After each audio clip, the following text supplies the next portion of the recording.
आइए सर, हम लोग पेज नंबर अब 18.2 पे हैं। Miscellaneous topic set B section 11 में। सेक्शन 11 में पिछले 2-3 साल से ना छोटी छोटी अमेंडमेंट्स आ रही हैं। फॉर एग्जांपल ये section 11 sub section 3 finance act 2018 में ऐड की गई थी, राइट। और इस बार फाइनेंस एक्ट 2020 में, right, CMA final students custom की बात हो रही है। 5th एडिशन की बुक है मेरे पास, सीएमए फाइनल आईडीटी पेपर 18, जिन बच्चों का एग्जाम दिसंबर 21 में है या 2022 में है। सर, फाइनेंस एक्ट 2020 ने क्या किया है, सेक्शन 11 में अमेंडमेंट लाई है। छोटा सा पॉइंट कि यहां पर गोल्ड की बात हो रही थी, सिल्वर की बात हो रही थी, इसमें एनी अदर गुड्स को भी इन्होंने ऐड कर दिया। बस ये छोटी सी अमेंडमेंट्स हैं। सर, मेरे नोट्स में आप आओगे, आपका ये टेलीग्राम चैनल पे भी बुक अवेलेबल है। और सेट बी मतलब ये पार्ट बी है बेसिकली मिसलेनियस टॉपिक्स का। कोई चैप्टर नहीं है। मैंने क्या किया है, मेरी बुक में जैसे कोई नई चीजें आती हैं तो उसको मैंने क्या किया, miscellaneous topic part A part B. मुझे लगता है कि कोई चीज है जो न्यू बोल के रिसेंटली ऐड हुई है, या फिर स्टडी मैट में वो नहीं है दिया हुआ, एग्जाम में क्वेश्चन पूछ रहा है थ्योरेटिकल क्वेश्चन, या फिर मैं किसी चैप्टर में नहीं ले पाया हूं उस टॉपिक को, तो मैंने उसको मिसलेनियस टॉपिक्स बोल के अपनी बुक में चैप्टर बना रखा है, पार्ट ए पार्ट बी। तो अभी हम लोग पार्ट बी में है, page number 18.1, custom book 5th edition CMA final. इसमें एक टॉपिक है सेक्शन 99B। ऑलरेडी ये टॉपिक मैं डिस्कस कर चुका हूं, इसका यूट्यूब पे वीडियो भी है। इसके अलावा इसमें 3 टॉपिक और हैं। सेक्शन 11 है, इसमें छोटी सी अमेंडमेंट्स हैं, उसको पूरा डिस्कस कर लेते हैं अभी। फिर उसके बाद इसको मैं डिस्कस करूंगा सेक्शन 51B, नया सेक्शन है। 2-3 सालों में एक सेक्शन और आ रखा है, सेक्शन 51A, जिसको मैं ऑलरेडी करवा देता हूं शुरू में ही। ये एक सेक्शन है, नया सेक्शन फाइनेंस एक्ट 2020 का, राइट। इसके चलते चैप्टर का नाम भी चेंज हुआ है। अब इस चैप्टर में पहले एक ही सेक्शन होता था 51A, अब इसमें 51B भी आ गया, जिसके कारण चैप्टर का नाम भी चेंज हो गया। अब इस चैप्टर में 2 सेक्शन होंगे, 51B डिस्कस करेंगे। उसके अलावा एक नया चैप्टर ऐड हुआ है कस्टम एक्ट में, फाइनेंस एक्ट 2020 के थ्रू। अब कोई नई चीज होती है, अमेंडमेंट्स होती है, और वो एग्जाम के लिए इंपॉर्टेंट होती है। फाइनेंस एक्ट 2020 की अमेंडमेंट्स, ऑब्वियस सी बात है वो एग्जाम के लिए इंपॉर्टेंट होगी। आपका एग्जाम 2021 में है दिसंबर वाला, या फिर आगे 2022 में। पहला एग्जाम तो दिसंबर 2021 वाला ही है, राइट। सर, सेक्शन 28DA इसी टॉपिक के अंदर हम लोग कंटिन्यूटी में करेंगे। हो सकता है मैं क्लास को अलग अलग पार्ट बाय पार्ट यूट्यूब पे अपलोड करूं। एक लेक्चर 28DA को डील करेगा, एक लेक्चर 51B को डील करेगा। अभी फिलहाल किस में है, सेक्शन 11 में, राइट। मैं आपको थोड़ा सा अपना कस्टम अमेंडमेंट की बुकलेट भी दिखा दूं। पेज नंबर 18 रेफर करेंगे। हमारी जो कस्टम की अमेंडमेंट बुकलेट है सीएमए फाइनल स्टूडेंट्स के लिए दिसंबर 2021, उसमें पेज नंबर 18 पे मैंने यही टॉपिक दिया हुआ है, सेक्शन 11, और यहां रेफरेंस भी दिया हुआ है, page number 18.2 from custom book 5th edition. और अभी मेरे सामने जो पीडीएफ है उसमें यहां पे यूट्यूब लिंक नहीं है। अभी जो मैं क्लास रिकॉर्ड कर रहा हूं वो यूट्यूब पे जाएगी, और उसका यूट्यूब लिंक यहां पर आ जाएगा इसके नीचे, और ये पीडीएफ टेलीग्राम चैनल पे अवेलेबल हो जाएगी, राइट। आप यूट्यूब पे इस क्लास को देख रहे हो, डिस्क्रिप्शन में जाओ तो वहां पर आपको काफी सारे सेक्शंस के लिंक मिलेंगे रिलेटेड टू कस्टम। उसके अलावा टेलीग्राम चैनल का लिंक मिलेगा, उसको ज्वाइन कर लो, आप अपडेटेड रहोगे। ये कस्टम की बुकलेट है, अमेंडमेंट बुकलेट। ये मैंने स्पेशली बना रखी है सीएमए फाइनल आईडीटी पेपर 18 दिसंबर 2021 एग्जामिनी। इसको अभी मैंने टेलीग्राम चैनल पे रिलीज नहीं किया है। क्यों? क्योंकि इसमें कुछ टॉपिक की वीडियो बना के यूट्यूब पे अपलोड करनी है, और उसका लिंक इसमें देना है, राइट। काफी जगह मैंने लिंक दे दिया है, काफी जगह लिंक देना है। जिन बच्चों का एग्जाम दिसंबर 2021 में है, राइट, रिसेंटली फाइनेंस एक्ट 2020 की अमेंडमेंट्स, सर्कुलर नोटिफिकेशन की अमेंडमेंट्स जो एग्जाम्स के लिए इंपॉर्टेंट होगी, इसमें कुछ चीजें हैं जो मेरी 5th एडिशन की बुक में नहीं है। अराउंड जैसे ये 30 पेज का भी मेरे सामने है, इसमें 1-2 पेज मैं और ऐड करूंगा, इंप्रूवमेंट करूंगा, और उसके बाद मैं इसको टेलीग्राम चैनल पे डालूंगा। 80 to 85% चीजें इसमें कवर्ड है मेरी जो 5th एडिशन की बुकलेट है। 2 कॉन्सेप्ट, 1 या 2 कॉन्सेप्ट ऐसे हैं जो कस्टम की 5th एडिशन की बुक में कवर नहीं है। वो कॉन्सेप्ट्स को बच्चों को इसी बुकलेट से करना है, ठीक है। अब जैसे जैसे टॉपिक आपके सामने आएगा पता चलता रहेगा। बुकलेट में होल्ड कर रहा हूं क्योंकि मुझे इसमें YouTube के लिंक अटैच करने हैं। जैसे कुछ जगह मैंने YouTube के लिंक अटैच कर रखे, मैं दिखा देता हूं, ज्यादा टाइम आपका नहीं लूंगा। टॉपिक पे आते हैं। जैसे ये टॉपिक है, टाइप ऑफ ड्यूटीज में अमेंडमेंट्स है, right. Chapter type of duty में अमेंडमेंट है safeguard measure, safeguard duty, section 8B को लेके। सेक्शन 8B पहले होता था सेफगार्ड ड्यूटी, अब हो चुका है सेफगार्ड मेजर्स। मेजर्स के अंदर एक कॉल है ड्यूटी का, अदर कॉल्स भी हैं इसके अंदर। तो पूरी क्लास मेरी इसकी रिकॉर्डेड है, अपलोडेड है यूट्यूब पे। तो देखिए यहाँ पे यूट्यूब का लिंक दे रखा है। अब आपको इस लिंक को क्लिक करना है, अपने आप वो वीडियो ओपन हो जाएगी, आप अटेंड कर लो। नोट्स यहाँ पे हैं। सर ये अमेंडमेंट बुकलेट की नोट्स हैं, आपको मेन बुक रेफर करना है तो यहाँ पर देखिए मेन बुक कस्टम की 5th एडिशन की बुक का page number 6.5 to 6.8 and 6.15 to 6.19 ये रेफरेंस दिया हुआ है। आपके पास मेरी मेन बुक है और आप इस वीडियो को देख रहे हैं तो वो रेफरेंस दिया हुआ है यहाँ पे। सर जो मेरी कस्टम की मेन बुक है फाइनल वाली, जून एंड दिसंबर वाली बुक, वो सेम है और वो टेलीग्राम चैनल पे अवेलेबल है काफी दिन, काफी महीने से। हाँ, अब उस बुक में रिसेंट 6 मंथ्स के सर्कुलर नोटिफिकेशन की 1-2 चेंजेस हैं, वो इसके अंदर कवर मैंने एक्स्ट्रा में कर रखे हैं। अब जैसे ये नोट्स हैं, ये अमेंडमेंट नोट्स में भी हैं और हमारी बुक में भी हैं और रेगुलर क्लास में बच्चों को कवर कराया हुआ है, तो नॉट न्यू।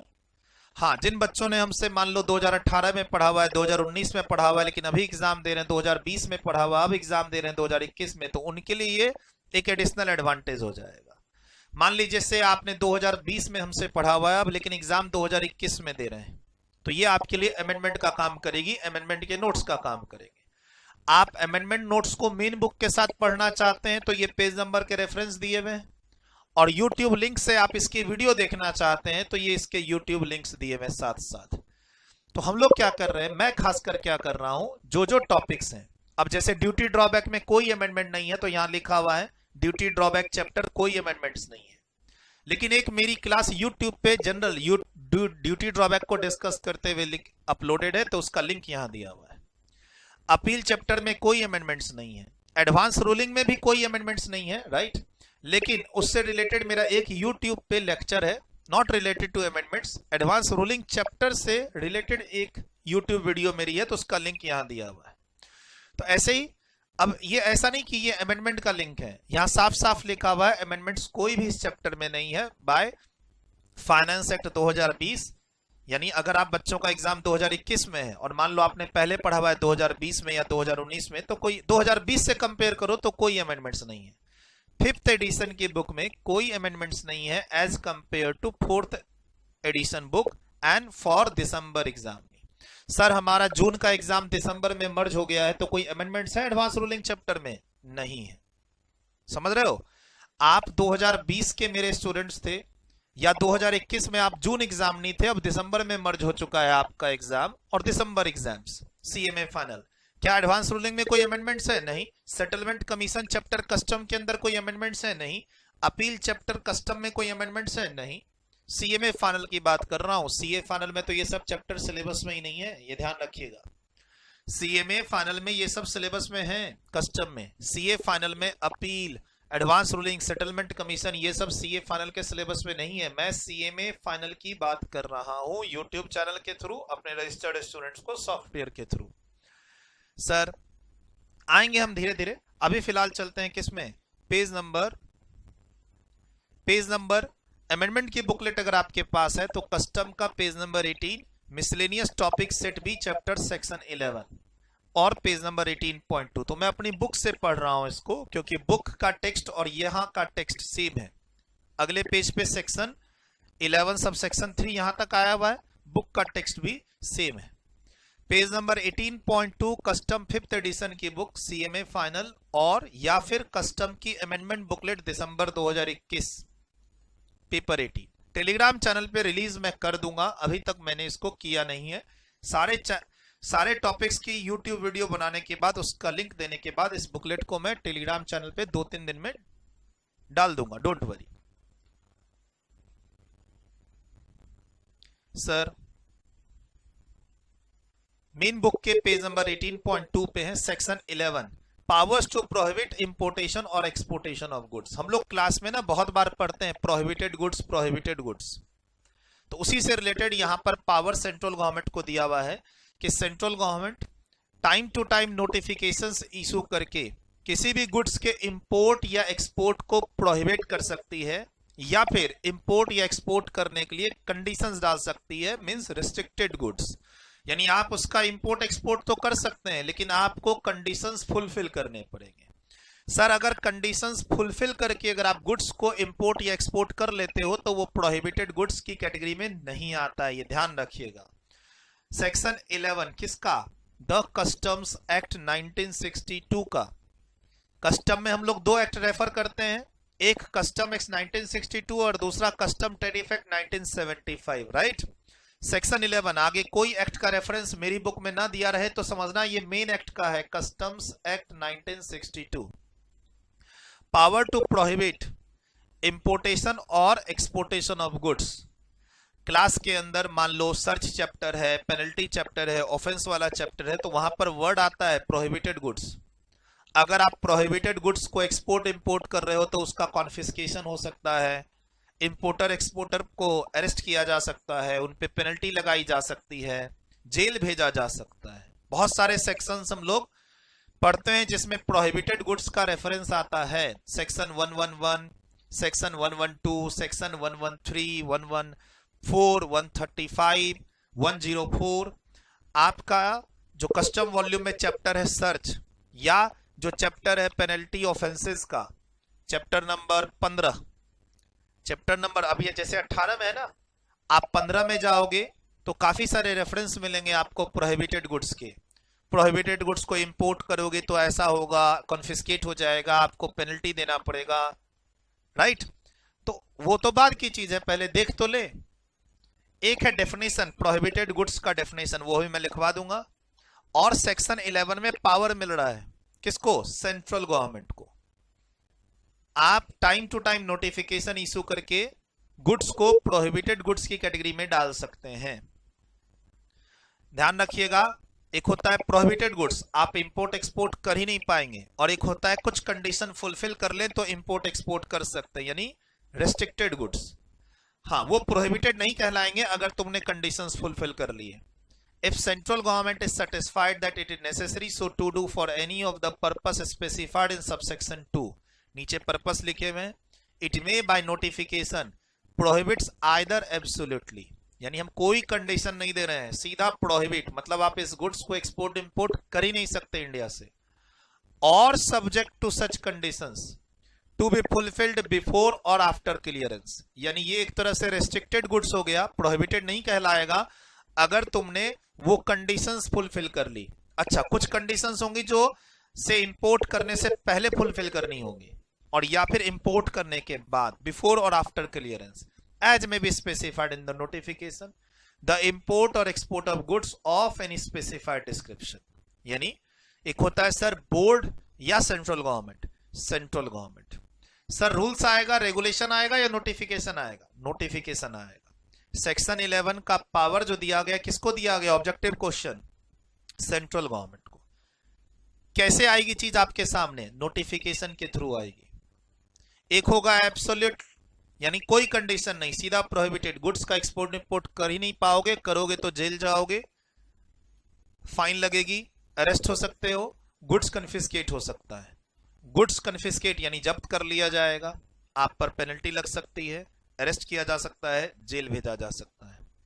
और वो सब सेक्शन अलग अलग चैप्टर में आपके सामने हैं दिए हुए, नोट्स में, बुक्स में, ऑर्डर में आगे पीछे आते रहेंगे, राइट सर। अब है कौन कौन से पॉइंट पर नोटिफिकेशन सेंट्रल गवर्नमेंट इशू कर सकती है जिसमें गुड्स को प्रोहिबिट कर सकती है और या फिर आपके ऊपर कंडीशन लगा सकती है। तो ये पर्पस है, आप इनको याद ना करके इसमें से कोई 7-8 पर्पस एग्जाम में लिखने लायक ध्यान रखना, और एक अमेंडमेंट भी इसके अंदर है।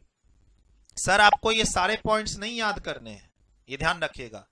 एग्जाम में अगर हो सकता है क्वेश्चन पूछे शॉर्ट नोट्स बोल के, थ्योरी क्वेश्चन, चांस बहुत कम है, चांस बहुत कम है कि आपको सेक्शन 11 पे थ्योरी क्वेश्चन पूछे। चूंकि अमेंडमेंट्स है फाइनेंस एक्ट 2020 की इसमें, तो इसीलिए मैं पढ़ा रहा हूं। ठीक है। अब जैसे मैं बात करूं आपके स्टडी मटेरियल की, तो स्टडी मटेरियल में सेक्शन 11 बोल के फुल टेक्स्ट है ही नहीं। इंस्टीट्यूट की मेहरबानी, इंस्टीट्यूट एक तरफ कहती है अमेंडमेंट है पढ़ो, इंस्टीट्यूट ने जैसे ये वाला पैराग्राफ दे रखा है स्टडी मटेरियल में, कहीं पे एक जगह पढ़ते पढ़ते पढ़ते पढ़ते शुरू में ही स्टडी मैट में ये पैराग्राफ दे रखा है 11 सब सेक्शन 3 एक अमेंडमेंट आई है, वो बोल के 4-5 लाइन स्टडी मैट में दे रखा है। लेकिन अगर आप स्टडी मैट में पूरा टेक्स्ट ढूंढने की कोशिश करेंगे सेक्शन 11 की, तो आपको नहीं मिलेगा। ठीक है। हाँ, प्रोहिबिटेड गुड्स का इंपोर्ट एक्सपोर्ट करेंगे तो क्या हो सकता है कॉन्सिक्वेंसेज में, वो गुड्स का कन्फिस्केशन हो सकता है 111, 111 या 113 में, पेनल्टी लग सकती है 112 या 114 में, अरेस्ट हो सकता है 104 में, हम जेल भी जा सकते हैं 135 में। अलग अलग सेक्शंस हैं आपके पास, आपके कोर्स में, आपके सिलेबस में। मैंने बोला चैप्टर नंबर 15 में जाओ, एक सर्च का चैप्टर है चैप्टर नंबर 14, उसमें जाओ, आपको रेफरेंस मिलेंगे इन सब के। प्रोहिबिटेड गुड्स, तो ये प्रोहिबिटेड गुड्स बनते कैसे हैं, तो गवर्नमेंट नोटिफिकेशन इशू करती है। सर किन चीजों को रिगार्ड में रख के गवर्नमेंट नोटिफिकेशन इशू कर सकती है, तो ये पॉइंट्स दे रखे हैं, आप बगल में लिख लो। Remember any 7 to 8 points for exam purpose, मतलब किन इश्यूज को ध्यान में रखते हुए गवर्नमेंट नोटिफिकेशन इशू करके सेक्शन 11 में गुड्स के इंपोर्ट एक्सपोर्ट को प्रोहिबिट कर सकती है। वो 7-8 इश्यूज एग्जाम में लिखने लायक, मैं नहीं कह रहा कि आप ये 20-22 पॉइंट से इनको लिखो।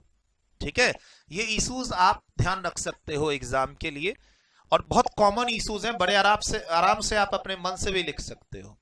Maintenance of the security of India, maintenance of the public order, standard of the decency और modality, prevention of smuggling, prevention of shortage of goods of any description. Sir यहाँ चीनी भी आ सकती है।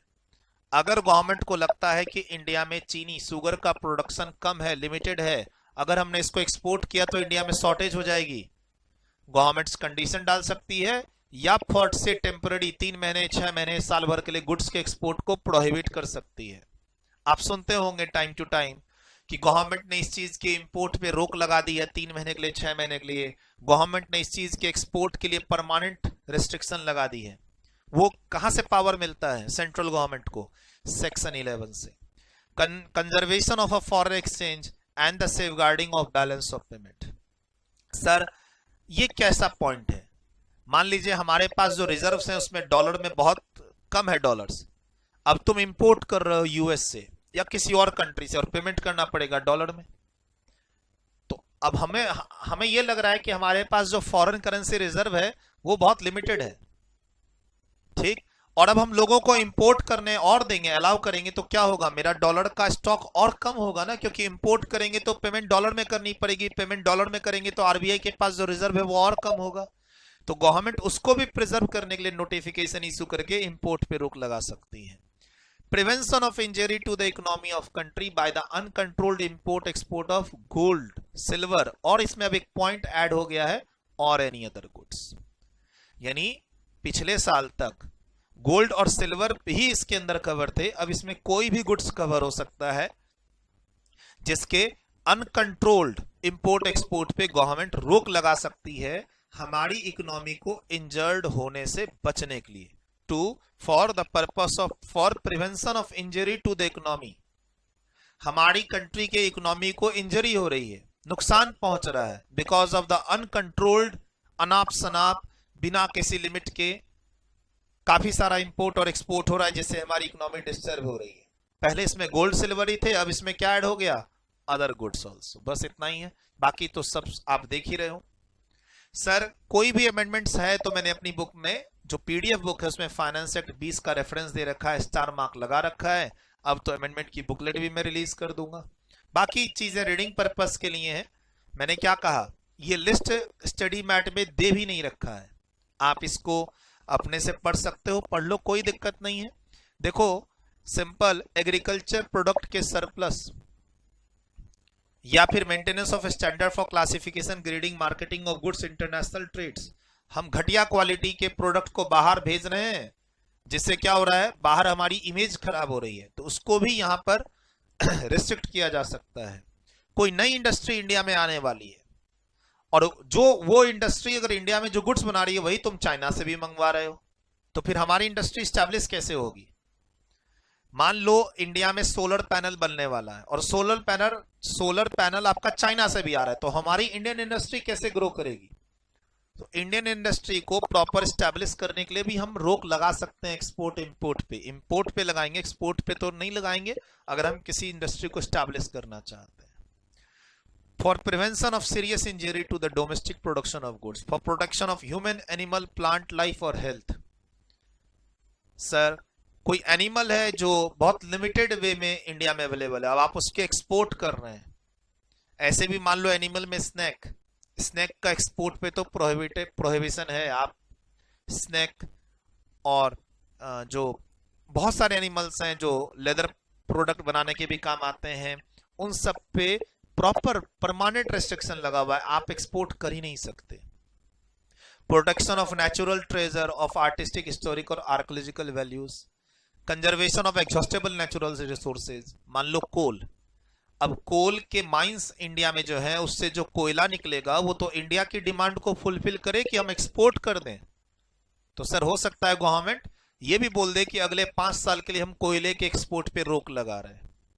Protection of patent, trademark, copyright, design, ये important point है। हम patent trademark के प्रोटेक्शन पे भी उसके एक्सपोर्ट इंपोर्ट पे रेस्ट्रिक्शन लगा सकते हैं, और या फिर प्रोहिबिटेड गुड्स की कैटेगरी में डाल सकते हैं कि इनका एक्सपोर्ट इंपोर्ट नहीं कर सकते। और भी छोटे छोटे पॉइंट्स हैं। मैंने क्या कहा, these points are for reading purpose. आप एग्जाम के लिए कैसे इस सेक्शन को तैयार करोगे, तो मैंने क्या बोला यहां पे ऑब्जेक्टिव क्वेश्चन के लिए सेक्शन 11 में जो पावर दिया गया है, किसको दिया गया है? रेस्ट्रिक्शंस डालने का, कंडीशन डालने का, या किसी भी गुड्स को प्रोहिबिट करने का, वो पावर सेंट्रल गवर्नमेंट को दिया हुआ है। सेंट्रल गवर्नमेंट कैसे इस पावर को एग्जीक्यूट करेगी? नोटिफिकेशन इशू करके।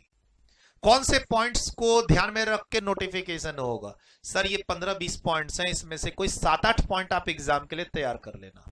अब ये पॉइंट में अमेंडमेंट्स हैं तो इसको थोड़ा ध्यान रख लेना, बस इतना ही है सेक्शन 11 में।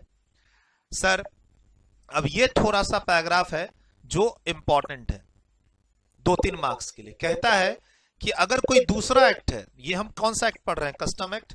मान लो कोई दूसरा एक्ट है वाइल्ड लाइफ से रिलेटेड या एनिमल से रिलेटेड या फिर किसी केमिकल से रिलेटेड या फिर से वो जो वेपन्स हैं उनसे रिलेटेड, ठीक है, बहुत सारे एक्ट हैं। कहता है कि अगर कोई दूसरा एक्ट गुड्स के एक्सपोर्ट इंपोर्ट पे प्रोहिबिशन और रेस्ट्रिक्शन डालता है और उससे रिलेटेड कोई नोटिफिकेशन, रूल्स, रेगुलेशन इशू करता है, तो वो इफेक्टिव कब होगा? कब तक नहीं होगा? जब तक इस एक्ट में उसे हम एक्सेप्ट ना कर ले। ये बहुत ही अच्छा एक अमेंडमेंट्स है। बेसिकली कस्टम एक्ट अपने पास राइट रखना चाहता है किसी भी एक्सपोर्ट इंपोर्ट ऑफ गुड्स को कंट्रोल करने के लिए। तो ये बोल रहा है कि दूसरे एक्ट कोई रूल्स रेगुलेशन बनाना चाहते हैं, बना लो, लेकिन उसको हम अडॉप्ट करेंगे, एक्सेप्ट करेंगे, तभी वो इफेक्टिव होगा। यानी हम सुप्रीम है। कस्टम एक्ट 1962 बाकी सभी एक्ट से सुप्रीम है। मान लो वाइल्ड लाइफ से रिलेटेड या केमिकल से रिलेटेड कोई एक्ट है जो किसी केमिकल के एक्सपोर्ट इंपोर्ट पे रेस्ट्रिक्शन लगाना चाहता है, तो कर दे नोटिफिकेशन इशू। उस नोटिफिकेशन में थोड़ा मॉडिफिकेशन वगैरह लाके सेंट्रल गवर्नमेंट सेक्शन 11 में नोटिफिकेशन इशू करेगी, उसके बाद ओवरऑल ये इफेक्टिव माना जाएगा। बहुत अच्छा पॉइंट है, एग्जाम के लिए थोड़ा इसको ध्यान में रख सकते हैं। यही 5 लाइन 2018 में ऐड की गई थी, चूंकि ये रिसेंट अमेंडमेंट्स बोल के ऐड की हुई हैं, इसीलिए स्टडी मैट में है। अब थोड़ा यहां स्टडी मैट गलत तरीके से डेवलप्ड है। मतलब देखो, जैसे सीए का स्टडी मैट देखता हूं फाइनल का, तो उसमें सेक्शन 11 पूरा डिस्कस्ड है, होना भी चाहिए। और सीएमए फाइनल का जो कस्टम का स्टडी मैट है, उसमें सेक्शन 11 के फुल टेक्स्ट है ही नहीं, ठीक है। तो अब हमें अपनी तरफ से ये देना पड़ रहा है। बच्चे बोलेंगे कि सर स्टडी मैट में है ही नहीं सेक्शन 11, तो हम क्यों पढ़े? भाई 11.3 है स्टडी मैट में है। अब इंस्टीट्यूट से पूछो ना कि उसने 11.1 क्यों नहीं दिया और 2 क्यों नहीं दिया। ये तो गजब हो गया कि इंस्टीट्यूट हमें बोल रही है कि 11.3 पढ़ो और 11.1 11.2 मत पढ़ो, कोई भी सेक्शन पूरा ही पढ़ेंगे ना। अच्छा, अमेंडमेंट्स भी है। इस अमेंडमेंट को इंस्टीट्यूट डिस्कस कर रही है अपने स्टडी मैट में। इस 2 लाइन की अमेंडमेंट को इंस्टीट्यूट ने डिस्कस कर रखा है अपने स्टडी मैट में, लेकिन पूरा 11.2, ये जो सेक्शन 11.2 है इसको पूरा तो डिस्कस कर देते। यहीं पे थोड़ा सा कमी है स्टडी मैट में। अब इंस्टीट्यूट कहती है हमारे स्टडी मैट पढ़ो, ऑनलाइन एग्जाम दो, हमारे स्टडी मैट में जो फॉर्मेट है उसी को फॉलो करो। तो क्या फॉलो करे और क्या नहीं वो तो इंस्टीट्यूट ही बताए फिर। ठीक है, बेस्ट पार्ट, मजेदार बात क्या है, सेक्शन 11 से रिलेटेड अमेंडमेंट्स को आप स्टडी मैट में लिख रहे हैं लेकिन सेक्शन 11 ही गायब है। बेस्ट पार्ट क्या है इंस्टीट्यूट का, सेक्शन 11 ही गायब है लेकिन उसकी अमेंडमेंट्स आप स्टडी मैट में मेंशन कर रहे हैं। यानी आपको खुद ही नहीं पता है कि वो सेक्शन स्टडी मैट में है या नहीं है और आप अमेंडमेंट्स लिख दे रहे हैं क्योंकि ये अमेंडमेंट्स आया था। अगर कोई अमेंडमेंट्स आया है आपको उसको इनकॉर्पोरेट करना है स्टडी मटेरियल में तो पहले पूरा सेक्शन इनकॉर्पोरेट करे ना, होना तो वैसे ही चाहिए। अब मैं खाली ये अमेंडमेंट्स पढ़ा दूं, सेक्शन 11 का पूरा टेक्स्ट न दूं तो आपको समझ में ही नहीं आएगा कुछ भी। ठीक है, चलिए क्या बोलता है, एनी प्रोहिबिशन और रेस्ट्रिक्शन और obligation relating to import export of any goods or class of goods or clearance thereof provided in any other law, दूसरा कोई act for the time being in force, ये किसी दूसरे act के अंदर की prohibition restriction और obligation की बात हो रही है, बट रिलेटेड टू किससे है, इंपोर्ट एक्सपोर्ट ऑफ गुड्स। बोला sir export import of goods का तो एक ही एक्ट है, कस्टम एक्ट 1962। तो देखो ये पावर कैसे ले रहा है, कहता है और any rules regulation made or any order notification issued thereunder shall be executed under the provision of that act only if. Sir यहां से यहां तक दूसरे एक्ट की बात हो रही है। अगर किसी दूसरे एक्ट में प्रोहिबिशन रेस्ट्रिक्शन ऑब्लिगेशंस हैं, उससे रिलेटेड रूल्स हैं, रेगुलेशन हैं, ऑर्डर्स हैं, नोटिफिकेशन है जो रेस्ट्रिक्ट कर रहे हैं, प्रोहिबिट कर रहे हैं किसी भी एक्सपोर्ट इंपोर्ट ऑफ गुड्स को, तो वो इफेक्टिव कब माना जाएगा, एग्जीक्यूटेड कब माना जाएगा, only if, underline only if, कब, जब such prohibition restriction obligation is notified under the provision of this act. मतलब दूसरे एक्ट में अगर कोई नोटिफिकेशन है, रूल्स रेगुलेशंस है, वो एग्जीक्यूट इफेक्टिव कब माना जाएगा, जब हम उससे रिलेटेड अपने एक्ट में क्या ला दें, नोटिफिकेशन ला दें, subject to such exception modification और adoption as the central government thinks fit. मतलब हम उन रेस्ट्रिक्शंस में थोड़े बहुत चेंज करके अपना नोटिफिकेशन लाएंगे, लेकिन जब तक अपना नोटिफिकेशन नहीं लाएंगे तब तक उनके एक्ट में जो लिखे हुए रेस्ट्रिक्शंस हैं वो एग्जीक्यूट नहीं होंगे, मतलब इफेक्टिव नहीं होंगे। दूसरा एक्ट कोई भी ले सकते हो, वाइल्ड लाइफ एनिमल एक्ट्स हैं आपके पास, वो एफटीपी का एक्ट है, उसके अलावा आपके पास केमिकल्स के एक्सपोर्ट इंपोर्ट से रिलेटेड एक्ट है, करेंसी के से रिलेटेड एक्ट्स हैं। कोई भी एक्ट, कोई भी पैरेलल एक्ट अगर कोई रेस्ट्रिक्शन देता है गुड्स के एक्सपोर्ट इंपोर्ट पे, उससे रिलेटेड कोई रूल्स नोटिफिकेशन मॉडिफिकेशन लाता है, सर्कुलर ऑर्डर लाता है, तो वो एग्जीक्यूटेड कब माना जाएगा, जब उससे रिलेटेड नोटिफिकेशन हम अपने इस एक्ट के अंदर लेके आ जाएं, और लाते समय हम चाहे तो उसमें मॉडिफिकेशन डाल सकते हैं, एक्सेप्शन डाल सकते हैं, जैसा भी सेंट्रल गवर्नमेंट को अच्छा लगे, लेकिन ओनली इफ वाली बात ध्यान रखना। और ये बोल रहा है एग्जीक्यूटेड, उस एक्ट में तभी वो एग्जीक्यूटेड यानी पावर में आएगा, यानी इनफोर्स में आएगा, कब, जब हम अपने इस एक्ट में नोटिफिकेशन ला दें related to any prohibition restriction और ऑब्लिगेशन। वही तो बोल रहा है, only if such prohibition restriction और obligation is notified under the provision of this act. तो सर इस लाइन का मतलब क्या है, हम अपने इस मेन एक्ट को, कस्टम एक्ट 1962 को सबसे ऊपर रख रहे हैं, बाकी एक्ट से भी ऊपर।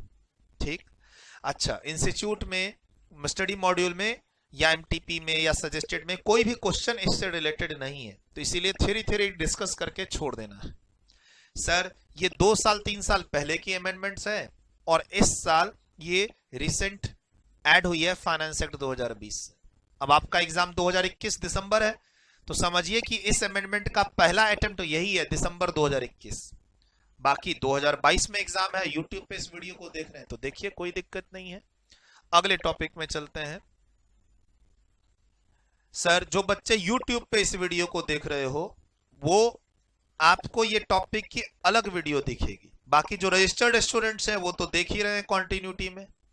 सर जो हमारे रजिस्टर्ड स्टूडेंट्स हैं सॉफ्टवेयर के थ्रू, वो तो इसको देख ही रहे हैं कंटिन्यूटी में। अच्छा, थोड़ा सा यहाँ पर एक डेफिनेशन मुझे लिखाना है प्रोहिबिटेड गुड्स का, वो लिख लो प्लीज। ध्यान रखना, यूट्यूब पे टॉपिक वाइज वीडियोस आएंगे, उसका यूट्यूब लिंक मैं अमेंडमेंट की बुकलेट में डाल के उसको रिलीज करूंगा, और ये काम 3-4 दिन के अंदर हो जाना है। तो अगर यहाँ पर कस्टम की बुक रेफरेंस में आपको दिख रही है, अमेंडमेंट वाली बुक, मेन बुक तो ऑलरेडी टेलीग्राम चैनल पे है, अमेंडमेंट बुकलेट भी आ जाएगी टेलीग्राम चैनल पे। बस आप टेलीग्राम चैनल को ज्वाइन रखिए और वहां ध्यान रखिए, 3-4 दिन में आ जाएगी, डोंट वरी। एक डेफिनेशन है प्रोहिबिटेड गुड्स का, वो लिख लीजिए, एग्जाम में काम आ सकता है, वो स्टडी मैट में भी है। ये डेफिनेशन एग्जाम में काम आ सकता है। सेक्शन 2 क्लॉज 33, क्लॉज 33 है, प्रोहिबिटेड गुड्स को डिफाइन कर रही है। प्लीज ये एग्जाम में काम आ सकता है डेफिनेशन, आपको डेफिनेशन 2-3 मार्क्स के लिए प्रोहिबिटेड गुड्स का डेफिनेशन लिख लीजिए। पेज नंबर 18.2 पे ही नीचे लिख लीजिए, या शुरू में आपके डेफिनेशन वाले पेजेस थे, शुरू में बुक के शुरू में पहले चैप्टर पे 1.4 1.5 आप वहां भी ऐड कर सकते हैं इस डेफिनेशन को। जहां भी करें एग्जाम के लिए तैयार जरूर कर लीजिएगा। प्रोहिबिटेड गुड्स मीन्स, प्लीज लिखें, any goods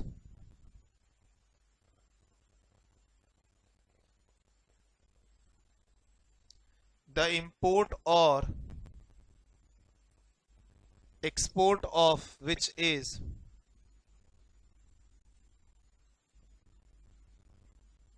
subject to any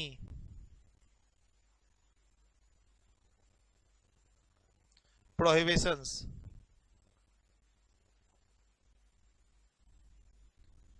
under this act or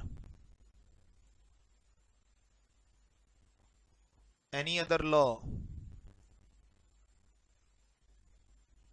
for the time being in force but does not includes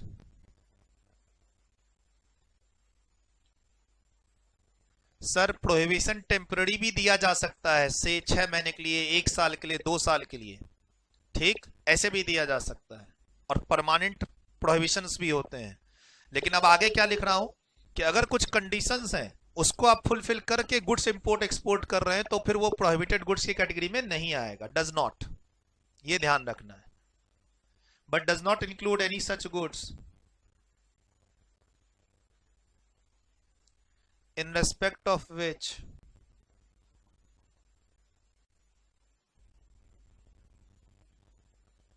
the conditions